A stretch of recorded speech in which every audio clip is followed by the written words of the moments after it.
Okay, good morning, everyone. Good day. If you are reading this, viewing this video in the evening, good evening.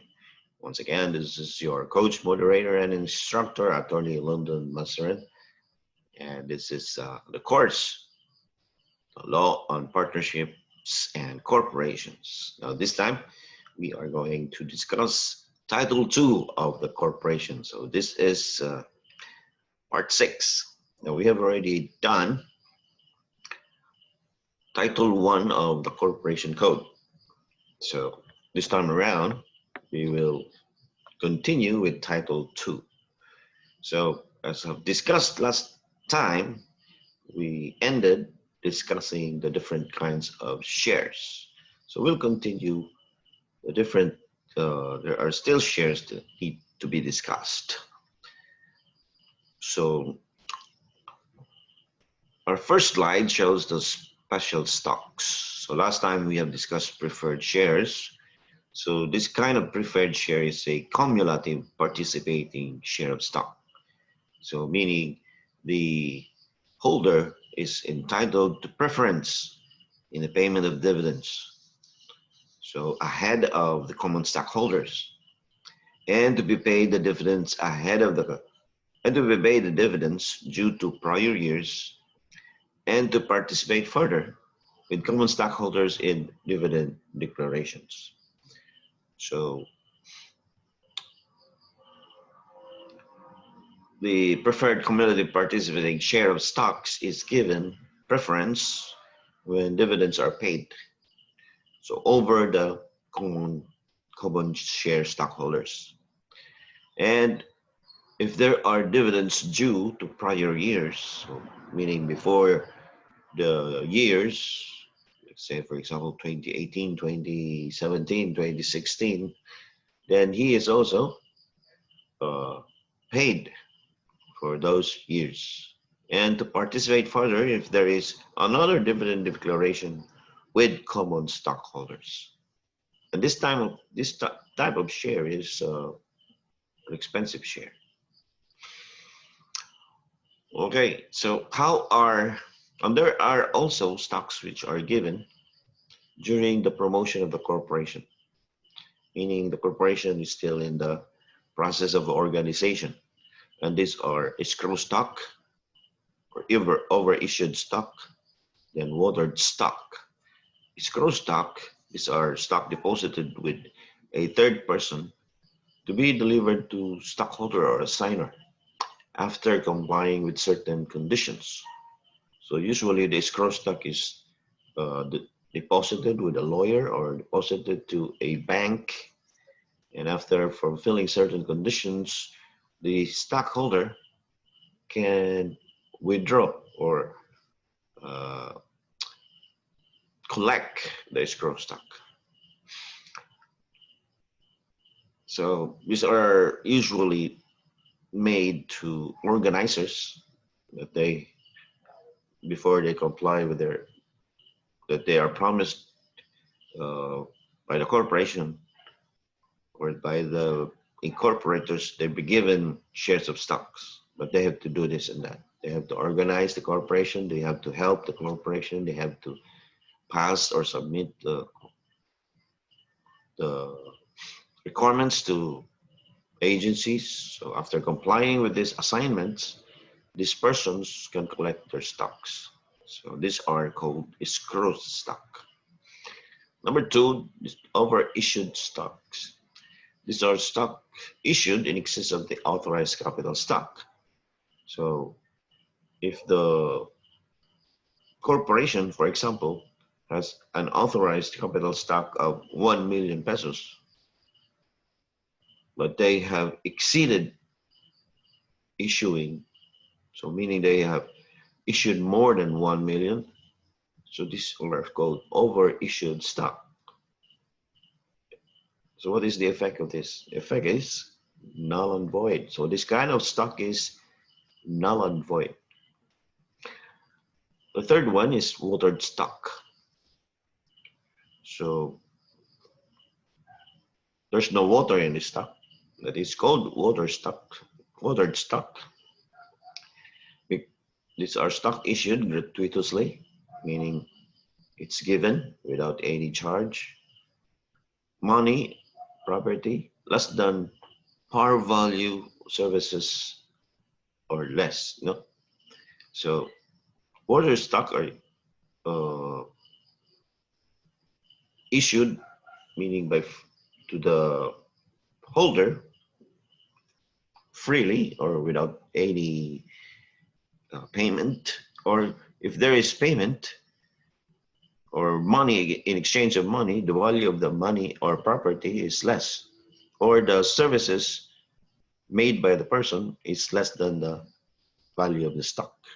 Okay, let's say I'm a lawyer and I am the one who, who submitted all the requirements to the agency or the commission, the Securities and Exchange Commission, and I only charge the corporation 25,000 pesos.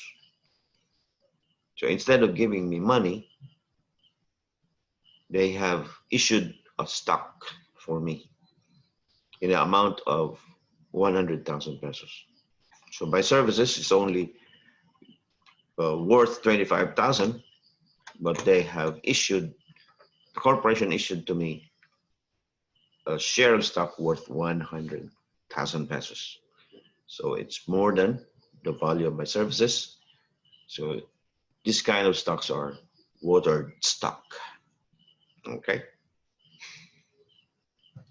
And sometimes the corporation has uncollected subscriptions. Subscriptions, on the other hand, are orders for shares of stocks. Let's say I'm the one going to I'm going to buy shares of stock. So upon ordering a share of stock, I am already subscribing, you know, even without payment. So subscription is without payment yet. So there are times when a subscriber, so the person who is calling or buying a stock is a subscriber. You know? So the person who subscribed does not pay. So corporation is now having a hard time collecting. So these are the modes or the methods of collection. So first one is calling, by calling. It is in the law it's termed as call. So when a corporation calls the shares of stocks, so these are the delinquent shares of stocks, meaning unpaid shares of stocks, and it's going to be sold to public auction.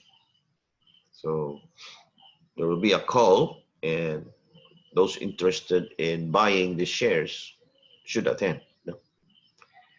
Second is by ordinary civil action. So this one is kind of tedious because the corporation will go to court to collect or demand payment from the subscriber. The third method is by way of cash dividends. Let's say, for example, the corporation is issuing cash dividends or other amounts due to the stockholder, or issuing cash dividends. So instead of giving the cash dividend to the subscriber, the amount, because this one is cash, so the amount is compensated to the shares. No? So bites and minimums shares. Okay. Or if there are any amounts due to the stockholder, then it will be compensated against the value of the subscribed shares, which are unpaid. So compensated is offset. Okay.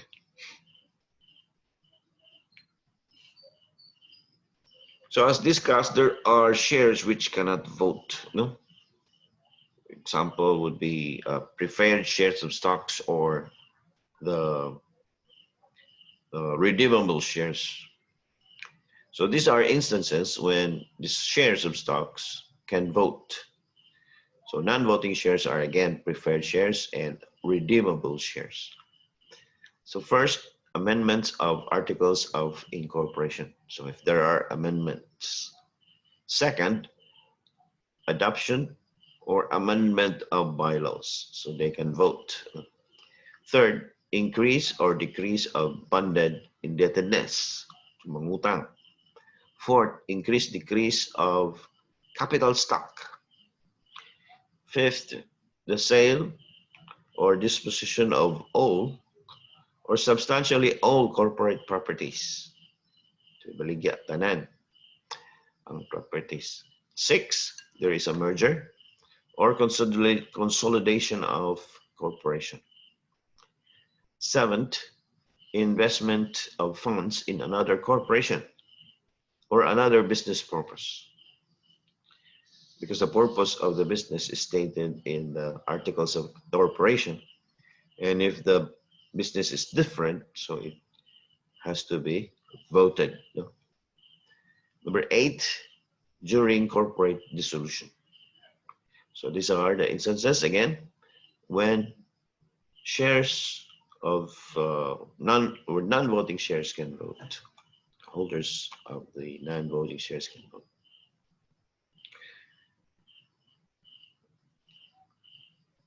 So question, when are instances or cases when a corporation can reacquire stocks? So meaning reacquire, meaning these are stocks already issued, already subscribed, then issued, paid by other corporations, other shareholders, or other persons. So number 1, or the first instance, is to eliminate fractional shares. Fractional shares, meaning shares which are less than 1, say 1/4 share, or 25% share, or 50% share.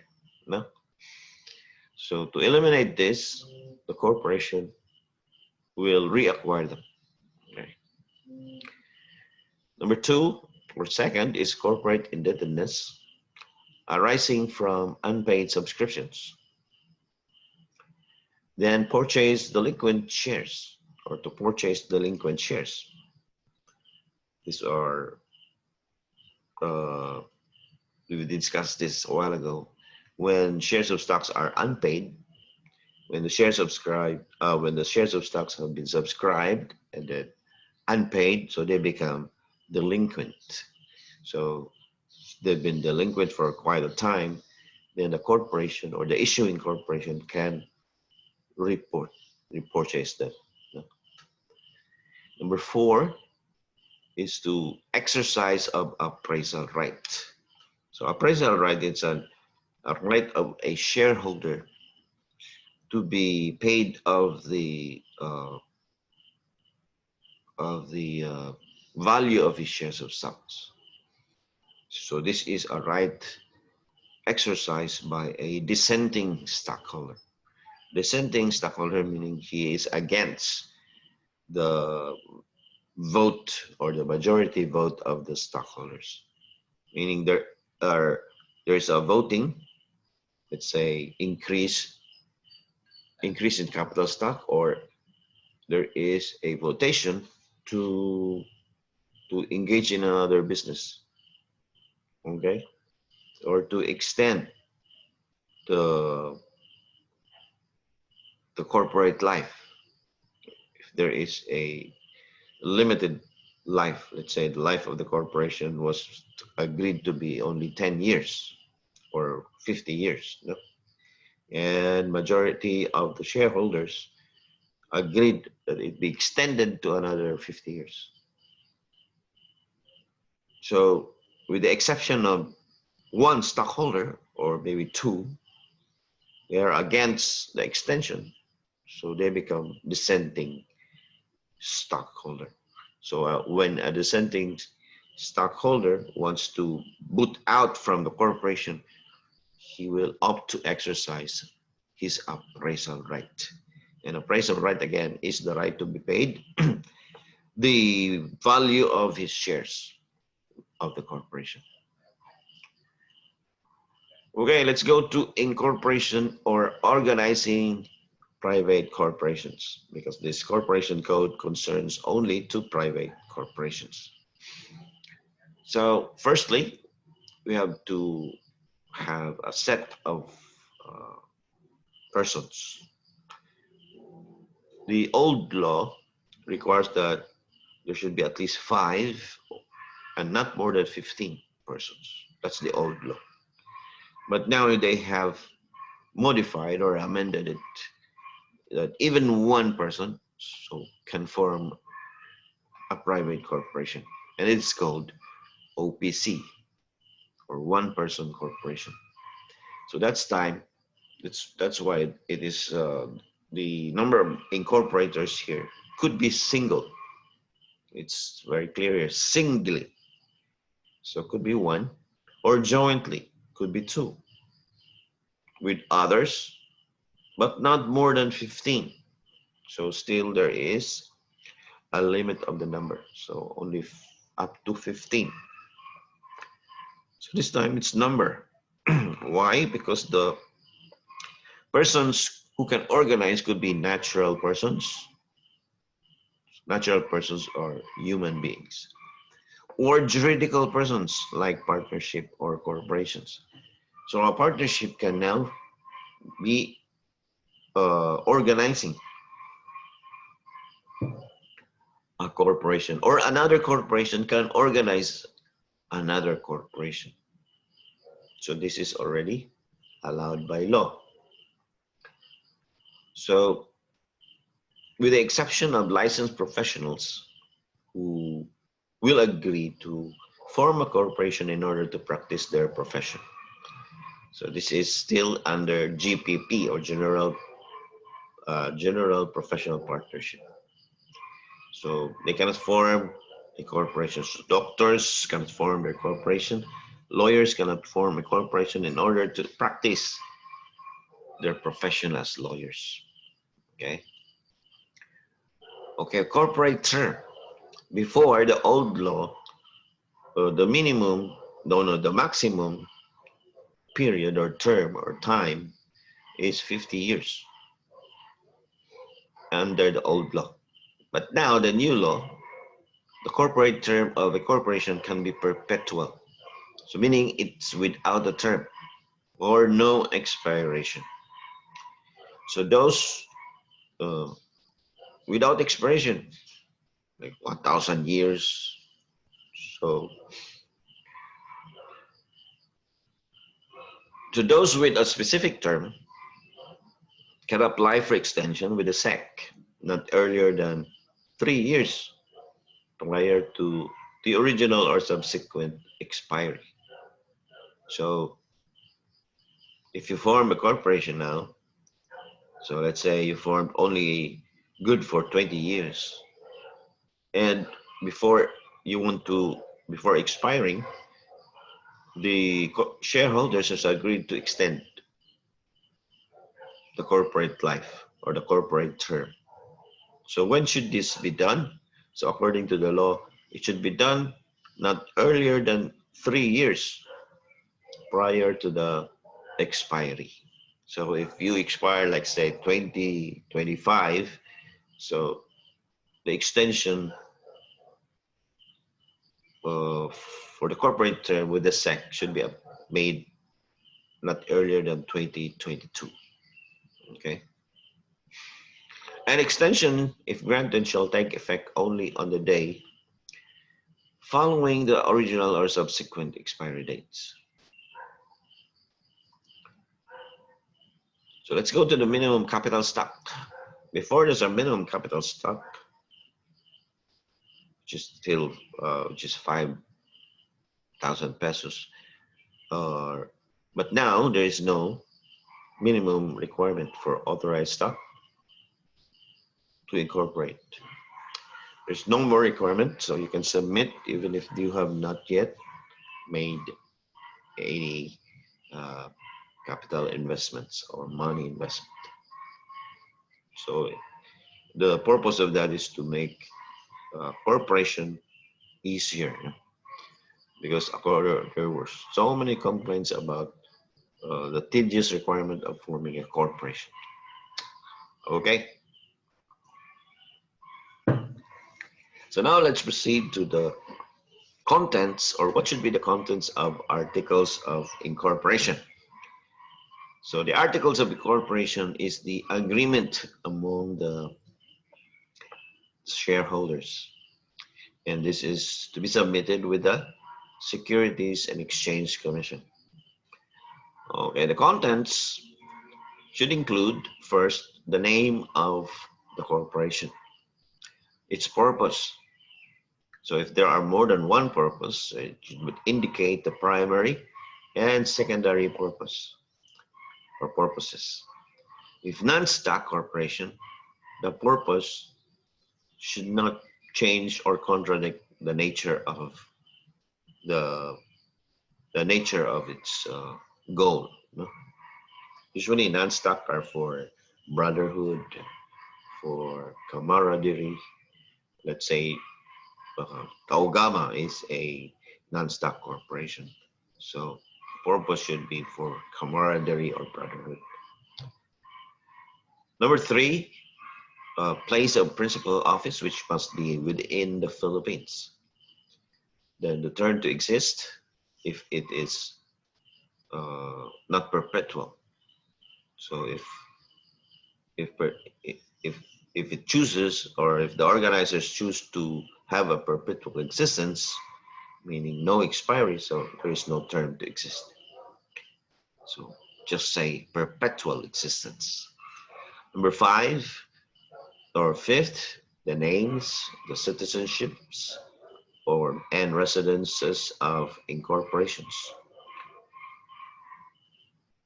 Number six, or the sixth, the number of directors, which should not be more than 15, or trustees. So why are there two, the trustees or directors? So first, these are the stock and non-stock. So for stock corporations, the governing body is the board of directors. So they are the one steering the corporation. For non-stock corporations, the governing body is the board of trustees.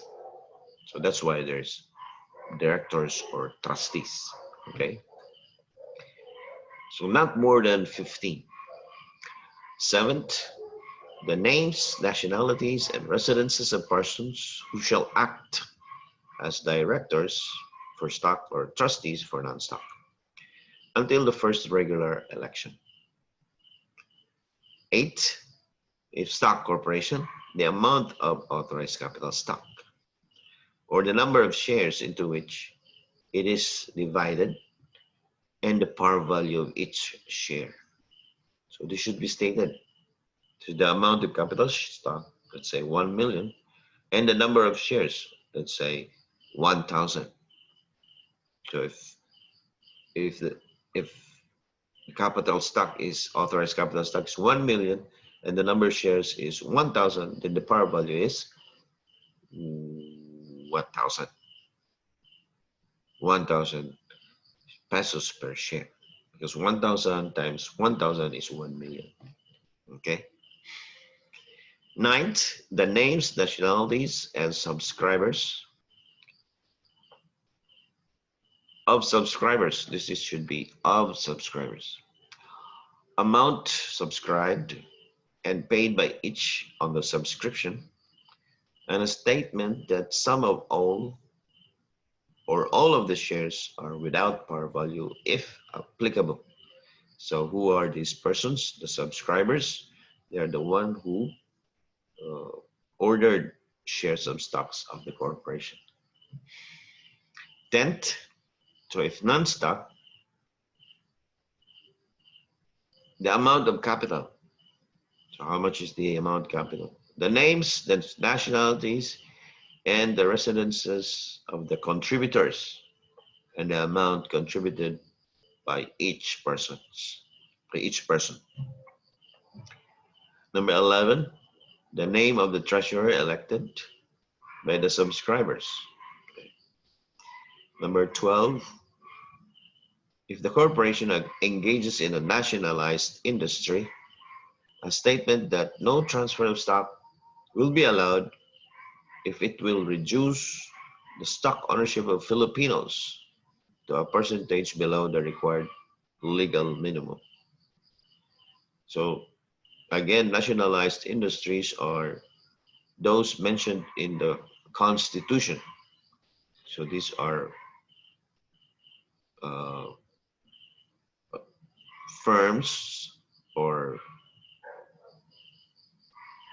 industries like mining. So mining is a nationalized industry wherein at least 60% of the corporation is owned by Filipinos. Media, for example, also nationalized, like TV, uh, radio, then transportation, public transportation. So that's why you cannot run a public corporation 100% foreigners, owned by foreigners. So it should be owned at least 60% by Filipinos. So these are examples of nationalized industries: public transportations, media, mining, so on and so forth. It's found in the Constitution. And then we have 13, such other matters consistent with law, which may be necessary and convenient to the corporation. Okay, so let's go to the corporate name. In order to be approved by the Securities and Exchange Commission, the name of a corporation must be distinguishable from that already reserved or registered for the use of another corporation. And it should be distinguishable from such name already protected by law, or that name must not be contrary to law, rules, and regulations. So distinguishable means it is distinct from those already existing. No? So you should not make a corporation with a name which is the same as that of the other existing corporations. Let's say there's already McDonald's, and you will make a corporation of your own, and it's called McDonald's Burger. So that's not, that kind of name is same sounding and it's not distinguishable with McDonald's. So the SEC, or the Securities and Exchange Commission, will disapprove your application of the name. So note, if the name fails to comply with the above requisites, these are the 3 requisites, the Commission may summarily order the corporation to immediately cease and desist from using such name and require the corporation to register a new name. Consequently, the Commission shall also cause the removal of all visible signages, marks, advertisements, labels, prints, and other effects bearing such corporation name. And if the corporation will not comply with the SEC's order, then the SEC may hold the corporation and its responsible directors or officers in contempt, and or hold them administratively, civilly, or criminally liable. Plus, the corporate registration will be revoked.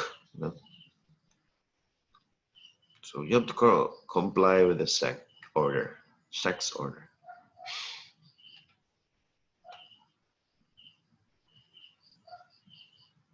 Okay. So there are corporations whose term has expired. Now, before the promulgation of the law, the new law again took effect on January 1, 2019. So last year. So there's a provision in the law that those who have those corporations whose term has already expired may apply for revival. No? Let's say the corporation has already, the term of the corporation for 50 years has expired in 2017, in the year 2017. So they're given, the law provides that they can apply for revival. So it will, upon completing the requirements, then the corporation will be revived by the SEC. So what is the revival? If it's then all the rights, what's the effect of the revival?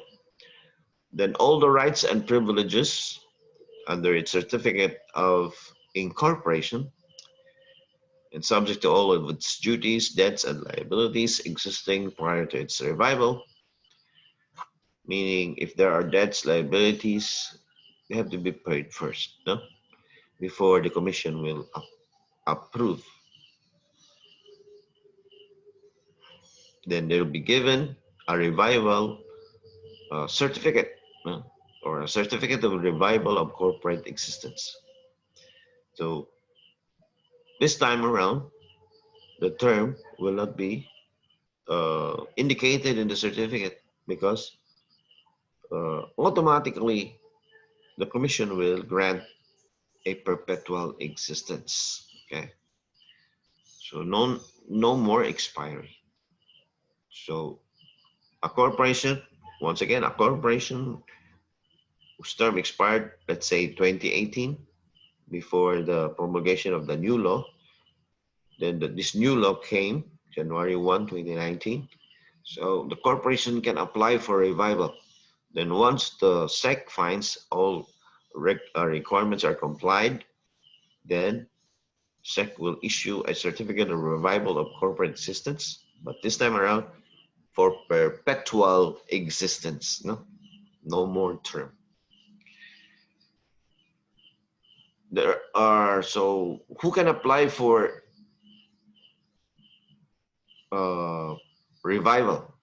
So any kind of corporation, unless for banks, so banks are not allowed, banking and quasi-banking institutions, pre-need insurance and trust companies, non-stock savings and loan associations, so NSSLAs, pawn shops, corporations engaged in money service business, and other financial intermediaries shall be approved by the commission, shall not be approved. So this one, it's a negative. No application for revival of certificate of incorporation. So there's an exception unless if it's accompanied by a favorable recommendation of the appropriate government agency. So if it's banks, so it's with the Bangko Sentral ng Pilipinas, so BSP. If it's insurance, then still BSP.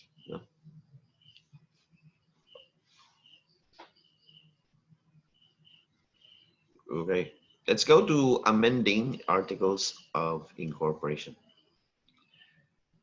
So what are the requisites? First, there should be voting. The first to vote are the board of directors or the trustees.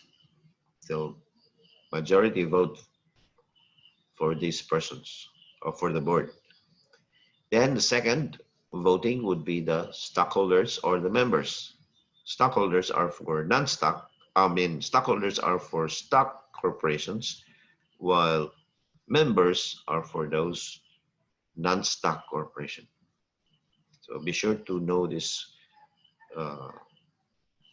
distinctions. No? If it's stock corporation or for profit corporation, so it should be shareholders or stockholders. While if it's non-stock or non-profit, then it's called members, okay? Like you're a member of a fraternity, you're a member. You're not a stockholder, but a member.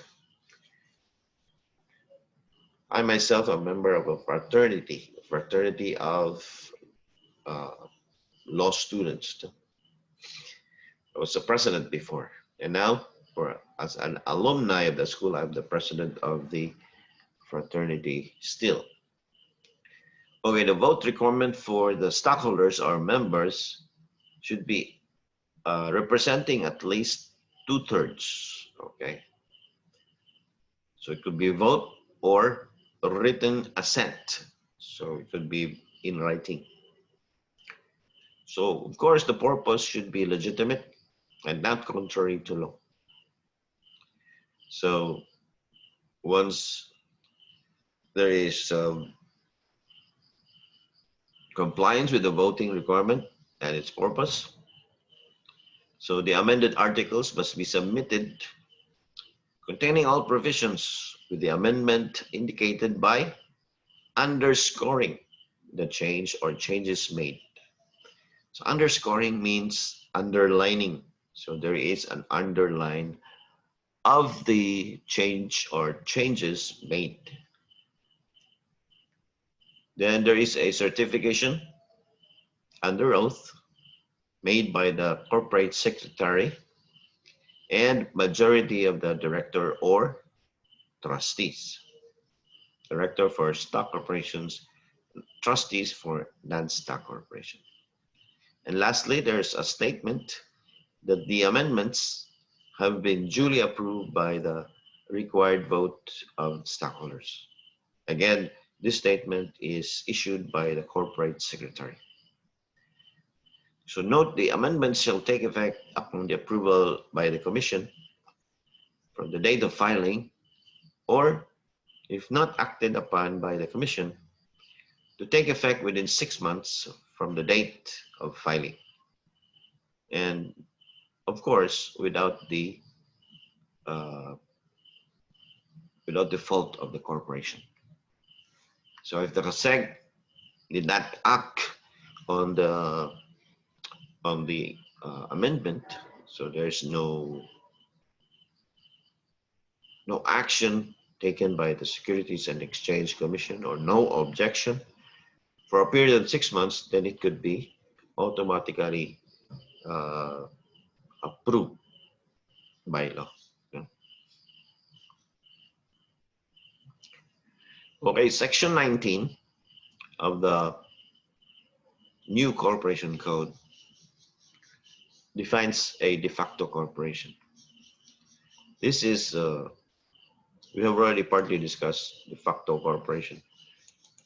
The due incorporation of any corporation claiming in good faith, there's good faith, to be a corporation under this code, and its rights and its right to exercise corporate powers shall not be required into collaterally in any private suit to which such corporation may be a party. Such inquiry may be made by the Solicitor General in a quo warranto proceeding. So this is called direct attack. In the case where the issue is the status of the corporation. So firstly, a de facto corporation is entered into validly, is entered into by a valid law, and it was incorporated. And there's an attempt in good faith from corporation according to the requirements of the law, or in order to comply with the requirements. No? There's good faith. So in here, so we are now in the requisites. In here, the Supreme Court requires that you must have filed with the SEC articles of incorporation and got the certificate with the blue ribbon and gold seal. If you've seen the certificate, it has blue ribbon and a gold seal. And you did not comply with the instance that the majority of the directors are not residents, are residents of the Philippines. So it's not complied. Or there's a statement regarding the paid up capital stock, which is not true. So these are the defects that the corporation may be becomes a de facto. You know? So there are certain requisites in the law that were not complied by the corporation. But the corporation was already issued a certificate of registration by the SEC. Number three, or the third requisite, the corporation has already been using corporate powers. So there's user of corporate powers. So the corporation must have performed acts which are peculiar to a corporation, like entering into subscription agreement. So meaning there is a subscriber and issuing of stocks. Then adopting bylaws or electing the directors. So these are corporate powers. Number four, requisite, that the action, or it must have been done in good faith. No? So the moment, for example, there is a decision declaring that the corporation was not validly created, it can no longer claim good faith. Okay. So in the eyes of the law, a de facto corporation is still a corporation. But a de facto corporation can only be assailed or can only be attacked through a direct proceeding. And this is called a quo warranto proceeding before a court of law. Yeah? So if you file a complaint against the corporation for not paying its debt or obligation, let's say a corporation has an obligation or a debt, say 10 million pesos. And you found out, so you demanded for collection, filed a case in court, and later you found out that this corporation is not complying with the law. So it is indeed a de facto corporation. So you inserted that in your complaint.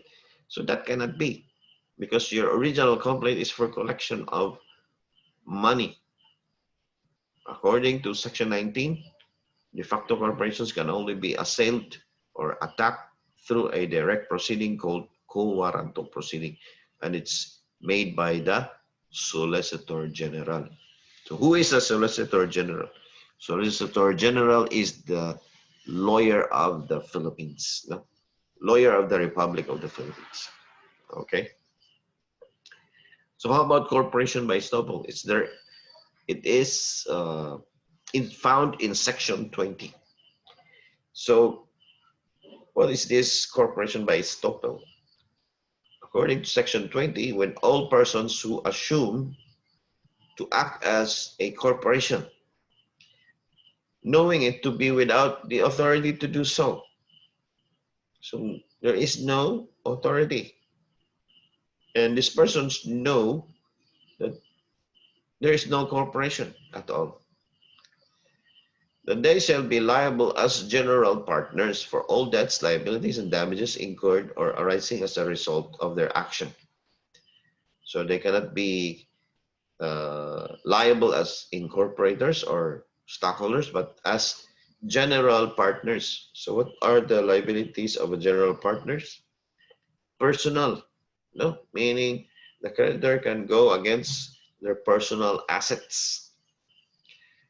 Provided, however, let's continue, Section 20, that when any such ostensible corporation, so ostensible corporation is another name for corporation by estoppel, is sued on any transaction entered by it as a corporation, or on any tort committed by it as such, it shall not be allowed to use on any its corporate personality as a defense. So it's very clear that when this type of corporation enters into transaction, it cannot claim that, oh, we're not obligated because we are not a corporation. We're just assuming to be corporation. So it cannot put up that kind of defense, or when it has committed tort resulting to damage, negligence, tort is negligence. So it cannot put up the defense of lack of corporate personality. Anyone who assumes an obligation to an ostensible corporation as such cannot resist performance thereof on the ground that there was in fact no corporation. So again, it's the same as already discussed. No? So persons who assume themselves to be a corporation, even though without authority, and they enter into transaction, they commit tort or negligence, then they cannot put up the defense that, hey, we're not a corporation. So that cannot be given, or that will not hold water in the eyes of the law. Now let's go to distinctions of de facto corporation from a corporation by estoppel. Now the distinctions would be as to existence in law. So de facto is, yes, it has, while a corporation by estoppel, there is none. Does not exist in the eyes of the law. Another distinction as to dealings among parties on a corporate basis. So it's not required in de facto, but in corporate by estoppel it's required because they are assuming to have corporate, they're dealing with parties. And lastly, as to effect of lack of requisites. So if de facto corporation will continue to have lack of requisites, then the effect would be it will become a corporate by estoppel. So de facto can become a corporate by estoppel if it continues to exist knowing to lack the requisites. Then a corporate by estoppel as to lack of requisites. This one, it has no corporation, not a corporation in any shape or form. Excuse me. So not a corporation in any shape or form. Tukan. Okay, this is the last section for Title 2, Section 21, which is the non-use of charter and continuous in operation. So charter is the grant of the SEC. So when the SEC, or the Securities Exchange Commission, will grant the certificate, so that corporation is given a charter. So what is the effect? If a corporation does not formally organize and commence its business within 5 years from the date of its incorporation, its certificate of incorporation shall be deemed revoked as the day following the end of the 5-year period. Okay, it's very clear. So a business or not a business, a corporation applied before the Securities and Exchange Commission. They give out the the articles of incorporation. They're given their certificate by the SEC, but then they failed to commence business. So did not start their business, did not hold office, sila mag-office. They did not formally organize. For a period of 5 years, did not organize from the time the certificate was given. So after 5 years, following the end of 5 years, so their certificate is revoked, deemed by law as revoked. Okay. Another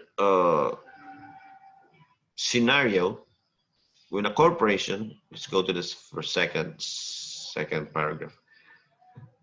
In the second scenario, if a corporation has commenced its business, let's say after filing with the courts, with the SEC, it commenced business. So started business, started to hold office, but then suddenly becomes inoperative for a period of at least 5 consecutive years. So did not operate for 5 consecutive years. Now the commission may, after due notice and hearing, so this time there is notice and hearing. So notice meaning the persons responsible or officers of the corporation are given notice that there's a hearing to place the corporation in delinquent status. So for a period of 5 years, it becomes inoperative after commencing its business. Then the corporation becomes delinquent corporation. So we have now different kinds of corporation. Revoked corporation, and the other one is a delinquent corporation. So a delinquent corporation shall have a period of 2 years to resume operations and comply with all requirements that the commission shall prescribe. So after 5 years, or after the notice and hearing and it become delinquent, it has 2 years to resume operations. So upon the compliance by the corporation, the commission shall issue an order lifting the delinquent status. Failure to comply with the requirements and resume operations within the period given by the commission shall cause the revocation of the corporation's certificate of incorporation.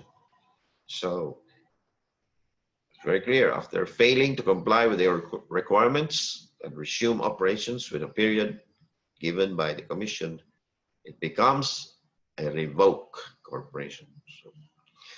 So the commission shall give reasonable notice to and coordinate with the appropriate regulatory agency prior to the suspension or revocation of the certificate of incorporation of companies under the special regulatory jurisdiction. So these companies under special regulatory jurisdiction, these are banks. Banks are under the jurisdiction of the Bangko Sentral ng Pilipinas, like other lending companies. Yeah? Or if it's a school, so the one who has special regulatory jurisdiction is the DEX if high school only, or the CHED if it's a college or tertiary education system. So there are different regulatory jurisdictions. No? Okay. So that ends Title 2 of the corporation. So for any questions, comments, or suggestions, you can email to my Gmail account or my Facebook account. So we'll be having quiz at the end of this series. Thank you and have a good day.